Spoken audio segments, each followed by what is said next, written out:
Estimados ouvintes, muito bom dia. Com a graça de Deus, estamos começando mais uma edição do Direito e Cidadania, pela sua Rádio Cultura de Canguçu, a AM 1030 no dial do seu rádio. Também com live no perfil da emissora Rádio Cultura de Canguçu no Facebook. A direção geral é de Geraldo Dannenberg, a direção adjunta da Betânia, na recepção a Marileia, na técnica o Fonseca e na produção Henrico Salvatore. Apresentação comigo, Cláudio Omar Pereira da Cunha. Hoje, mais uma vez, com muita alegria e satisfação, estamos recebendo o nosso convidado, Dr. Ernesto Maurício Carlos Arndt Neto. Dr. Ernesto. Dr. Ernesto, que tem na sua trajetória de vida, conforme constou na chamada do programa, o que é de conhecimento público de toda a população, os nossos ouvintes, foi vereador em Canguçu, foi vice-prefeito, foi prefeito e também, além de todo esse currículo, é médico por mais de 5 décadas aqui no nosso município e uma pessoa que faz da medicina muito mais do que uma profissão. Faz da medicina uma vocação, no sentido literal da expressão e o mais profundo sentido dessa expressão. Uma pessoa que se preocupa com os seus pacientes na intensidade e na expectativa que o paciente e seus familiares têm do profissional a quem eles confiam a sua vida, a sua saúde e a sua vida. Para a sua saudação inicial, nós concedemos a palavra ao Dr. Ernesto, desejando que ele seja, mais uma vez, muito bem-vindo aqui no Direito e Cidadania. Dr. Cláudio Omar, em primeiro lugar, o meu bom dia a todos que participam aqui da Rádio Cultura. É um prazer de estar aqui de novo. Sabes que eu não sou muito a entrevistas, muito mais eu sou de trabalhar. Mas quero ficar muito grato pelo convite. Merece. E eu estou à disposição, se puder dizer alguma coisa para o nosso público, que, graças a Deus, participa muito dessa emissora, que traz sempre boas notícias para a nossa terra e sempre participa dos eventos e tudo, trazendo com que haja o conhecimento público daquilo que se passa aqui na nossa terra. Nós agradecemos, em nome de toda a equipe, os cumprimentos e a gratidão do Dr. Ernesto, a quem nós também manifestamos de forma recíproca e verdadeira. Dr. Ernesto, vamos conduzir a nossa conversa de uma maneira um tanto diferente do convencional quando se entrevista um médico. O senhor é um médico que se destaca na clínica geral, hoje uma área pouco enfrentada pelos profissionais da medicina. Nós estamos ficando carentes de clínicos gerais. Aquele profissional que vê o ser humano como um complexo que é, e um ser cujo somatório das partes, por mais especialista que seja cada profissional que cuida de uma das partes, somando essas partes, sempre vai dar menos do que o todo. Porque o todo é esse ente complexo, formado pelo corpo, pela mente, pela alma, por todas essas pilastras que são fundamentais para que o ser humano tenha a sensação de bem-estar geral, que a gente costuma chamar de felicidade, costuma chamar de saúde. A sua visão, com toda a sua experiência, acerca dessa expressão saúde lato sensu, no sentido mais amplo da expressão, estimado doutor Ernesto? Cláudio Amar, até parece que tu fizeste uma parte do curso de medicina. Uma parte. Com uma afirmação que fizeste há pouco, que é uma das expressões usadas pelos professores, fundamentalmente na época de estudante, antes da formatura. O ser humano é indivisível. Ele é um ser uno. E isto nos faz com que a gente tenha como profissional uma tentativa de visão completa do que é o indivíduo, para que a gente possa ter uma ideia daquilo que ele realmente precisa. Eu diria uma coisa assim que talvez esteja na tua pergunta e que talvez possa explicar algumas coisas. Sim. Sabes que na área do direito muita coisa avançou e não muitas vezes por um benefício de um indivíduo, mas para provocar discussões sobre problemas. E isto afeta muito a medicina. A medicina hoje está muito naquela de que o médico não pode nem se enganar, que dirá errar. E isto faz com que os setores da medicina se direcionem para setores especializados e fundamentalmente para uma coisa: se eu tiver qualquer dúvida, eu indico a quem ir. Transferindo a responsabilidade. Transferindo a responsabilidade. Eu acho que isso é uma das coisas que as nossas áreas se entrelaçam e trazem dificuldade para os profissionais. Muitas vezes eu digo para o paciente assim: olha, eu estou assumindo responsabilidades que eu não deveria estar juridicamente assumindo. Mas, como eu sei que tu, meu paciente, confia em mim, vou te dar a orientação do que tu tens que fazer. E ele acredita, e ele sai bem servido, e ele resolve o problema. Quando fosse com um profissional mais moço, que tem as suas restrições a nível, digamos assim, jurídico, de algumas competências, não, vais procurar um especialista. E o especialista, muitas vezes, também da área, não, vais procurar o outro especialista dentro desta especialidade. E o indivíduo fica transitando, às vezes, anos em cima de um probleminha que, na realidade, nem existia. Então, eu acho muito difícil, Cláudio Amar, da gente conversar sobre competências, sobre o que fazer, como fazer, porque, lastimavelmente, aquela coisa chamada confiança diminuiu muito a nível de profissionais, não só na área médica, mas de muitas áreas. E isso nós vimos todos os dias em qualquer área. Eu vou pedir opinião para o fulano porque eu acho que o Beltrano não fez a coisa como deveria, né? Então, acho que isto é uma coisa que dentro da nossa civilização tem que começar a existir um pouco mais, que é a palavra confiança.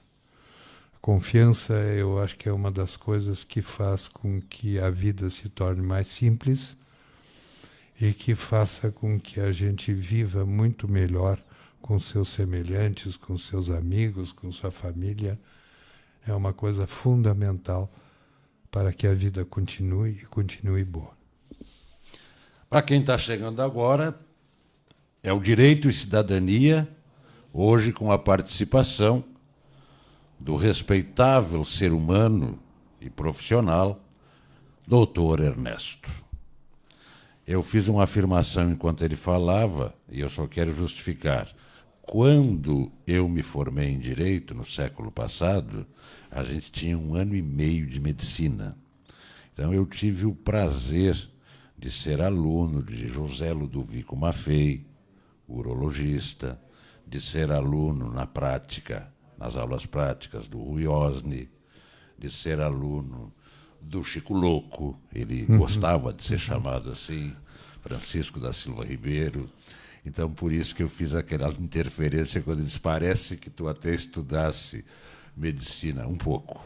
Realmente estudei um pouquinho, mas com 3 grandes profissionais. Sim. Que eu tenho muito orgulho. O curso de Direito tinha medicina legal. Tinha medicina que era legal. Obrigatória. E tinha a parte geral onde a gente aprendia esses conceitos básicos, logo no início desse 1 ano e meio, esses conceitos básicos que eu tive condições de externar na introdução da nossa conversa.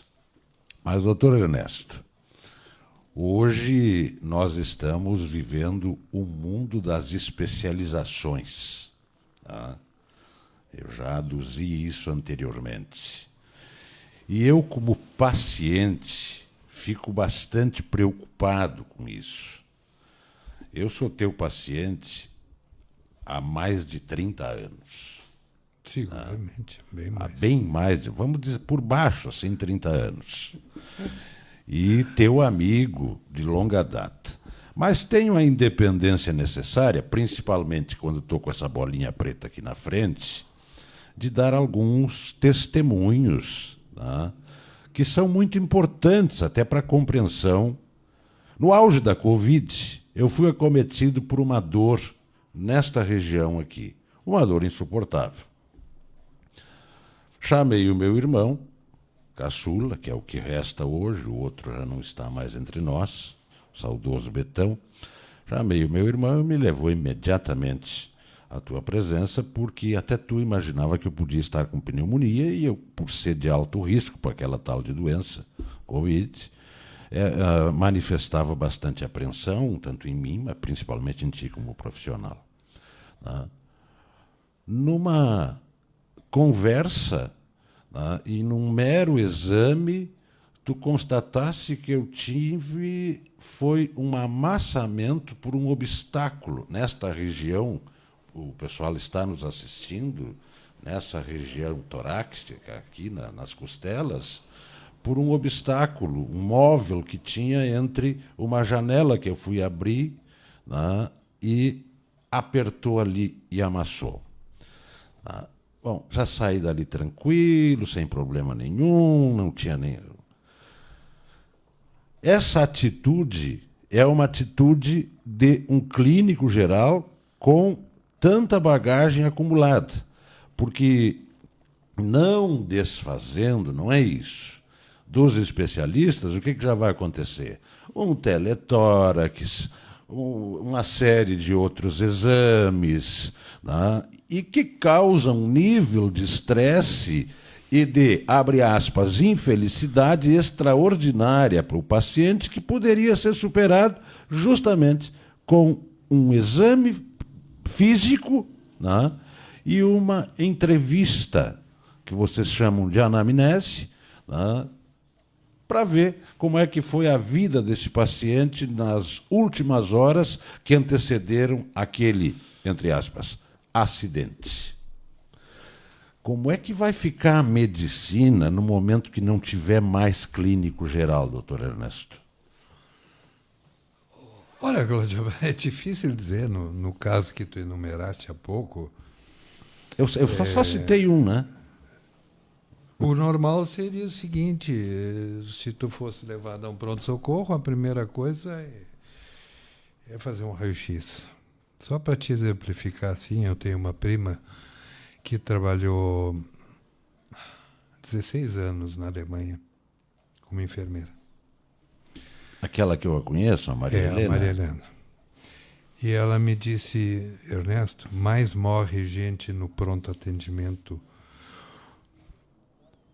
pela rotina que eles têm do que morreria se tivesse alguém que fosse lá e examinasse o indivíduo, porque a rotina lá é o seguinte: o cara entrou no pronto atendimento, ele primeiro passa por um raio-x de tórax, mesmo que não precise, ele passa para tirar sangue, para fazer 20, 30 exames de sangue, para depois o médico começar a olhar os exames e aí perguntar: o que tu sente?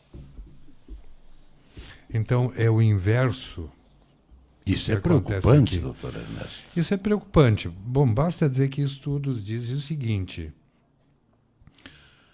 o médico indiano e o médico brasileiro são os únicos dois que têm uma orientação e têm uma... Não é bem um conhecimento, mas eu acho que isso vem dentro das instituições que ensinam. São os dois países em que os profissionais têm uma visão diferente de como atender o paciente. Porque eu acho que eles não se submetem a certos obstáculos que a profissão obriga, como essa de tu ter comprovante daquilo que tu quer descobrir.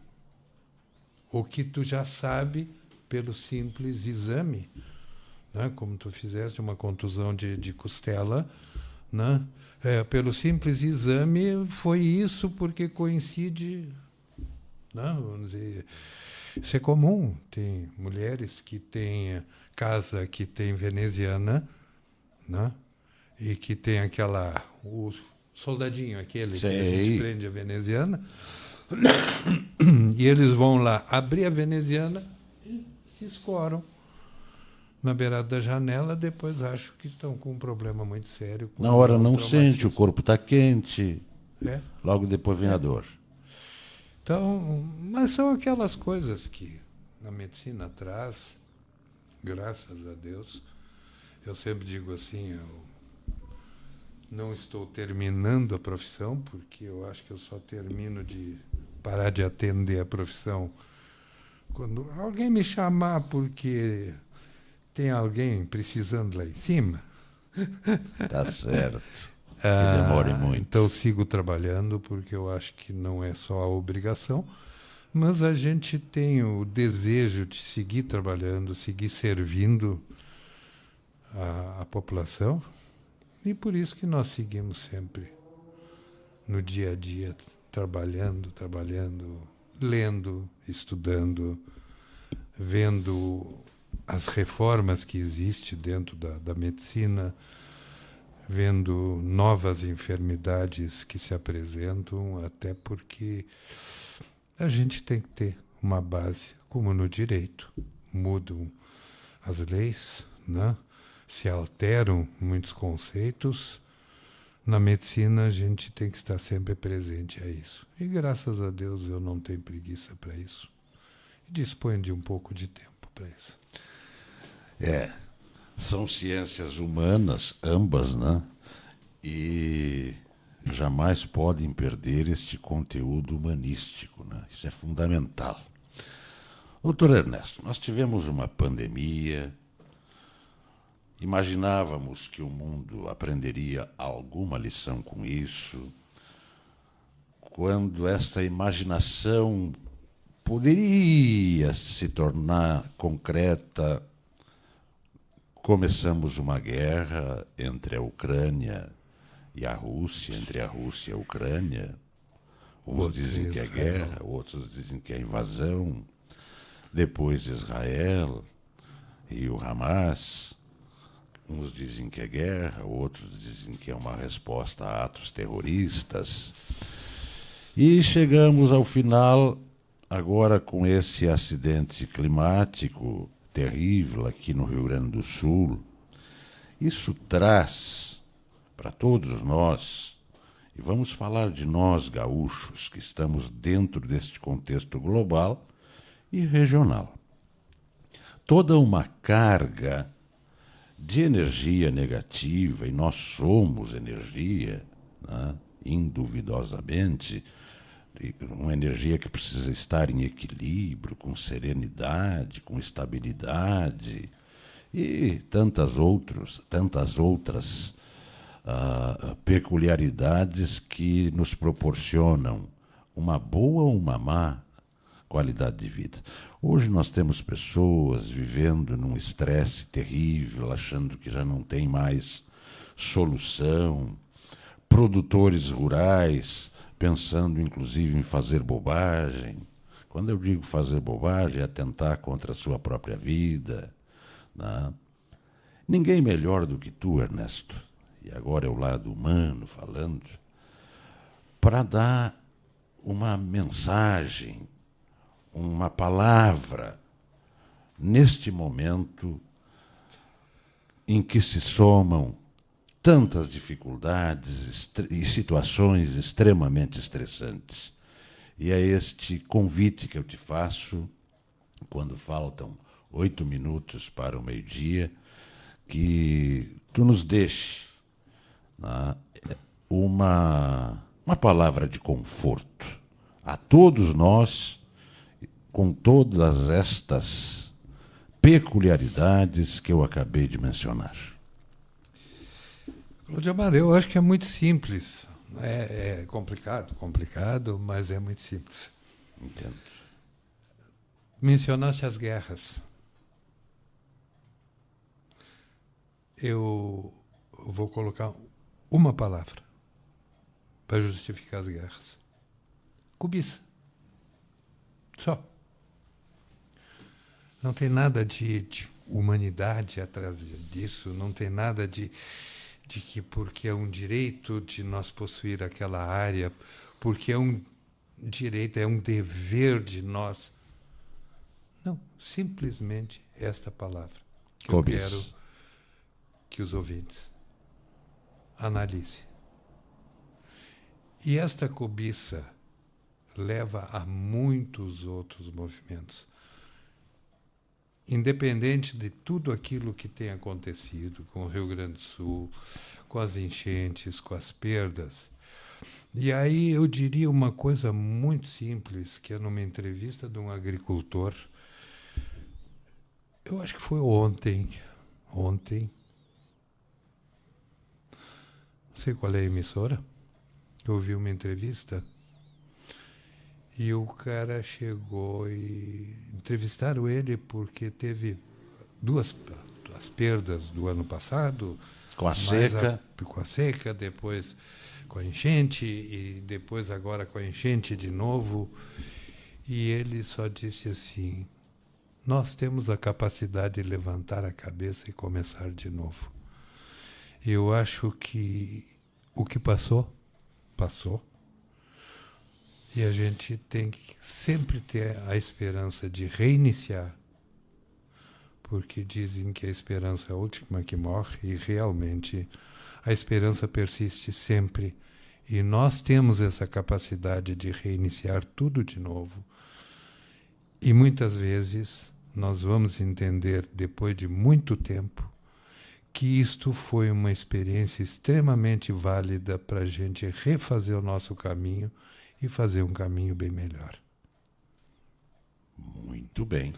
Doutor Ernesto, quando a situação se agrava bastante, eu compreendo que a pessoa não deve desprezar a busca da ciência para encontrar uma melhor qualidade de vida em cima dessa angústia, desse estresse que se estabelece com todas estas causas, né?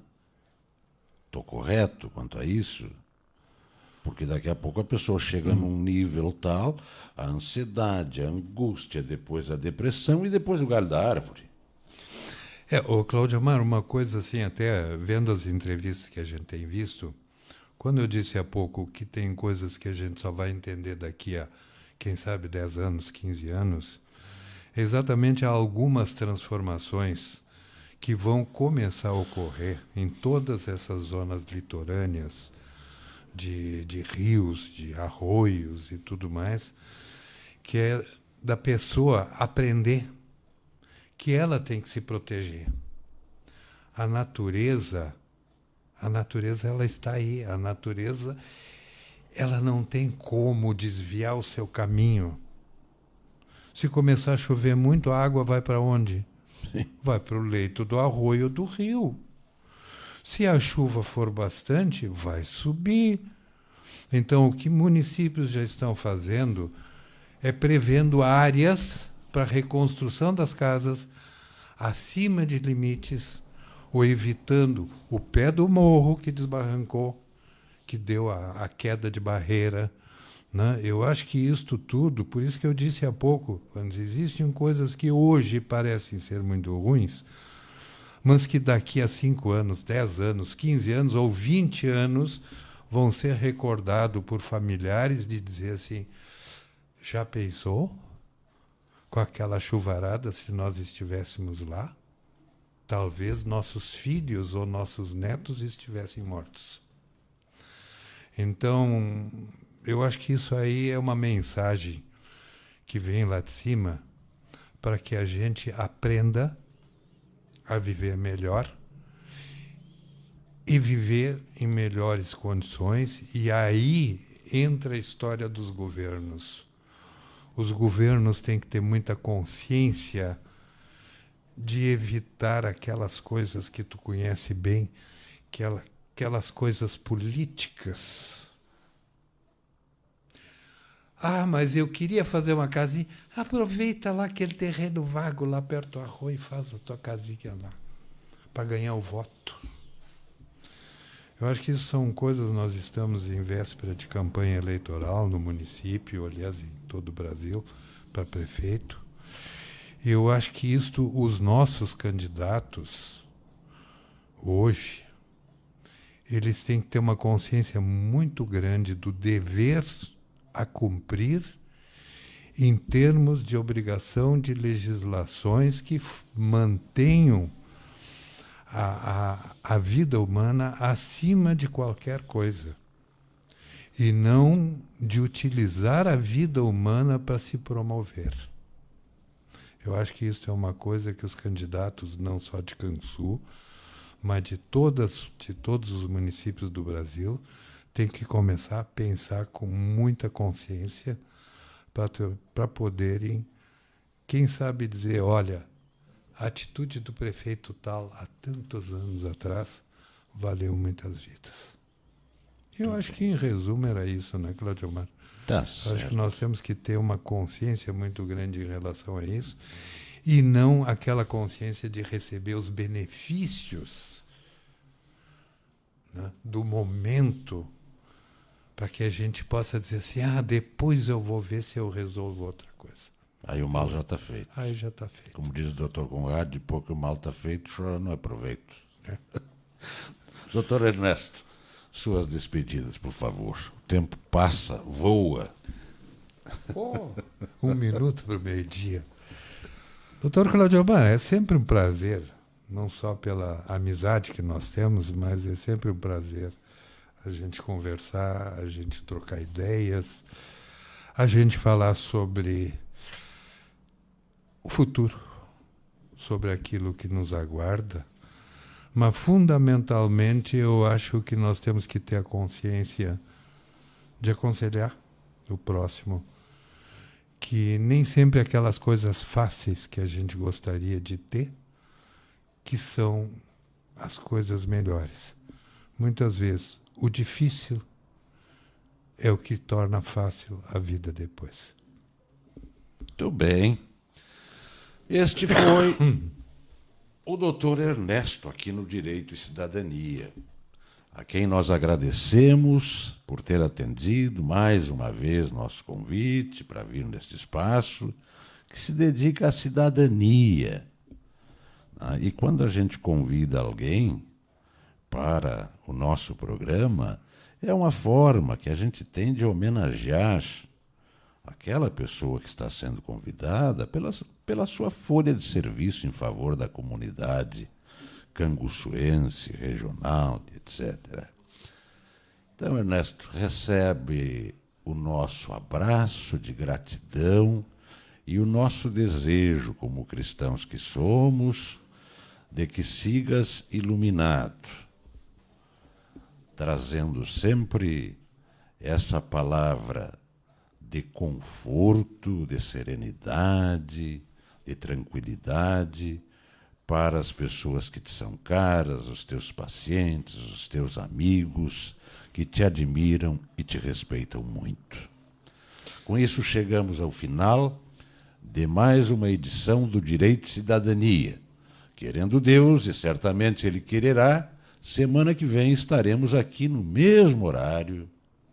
Tchau, um abraço, um beijo no coração de todos e de cada um.